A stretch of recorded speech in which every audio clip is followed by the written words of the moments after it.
Eterija rubrika Su šypsena. Paukštelis pamil krepšinį.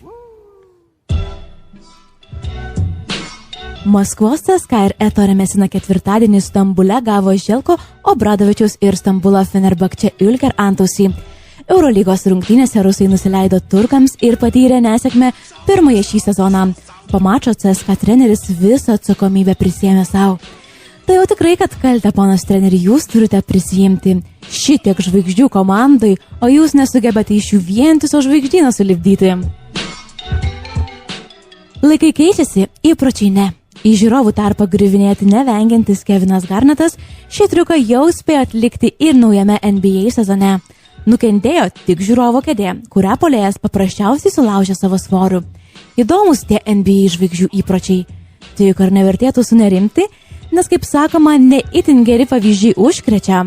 Nors kita vertus gal ir būtų smagu gyvai pamatyti NBA žvaigždžių lietų, ar tiksliau griūstinį.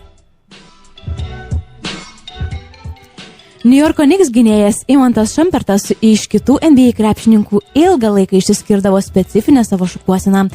Tačiau šiame sezone plaukų ant žaidėjo galvos gerokai sumažėjo.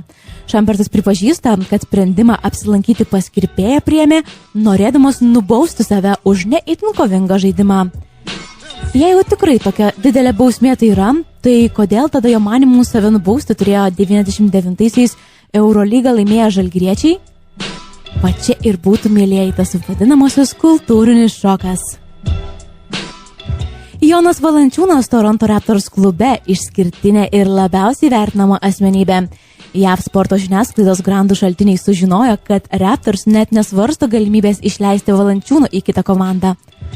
Ar tik nebus mūsų Joneliui kaip Žydrūnui Ilgauskui, nukankins ir pasiliks savo grobuoniais? Na ką, laikykis, Jonai!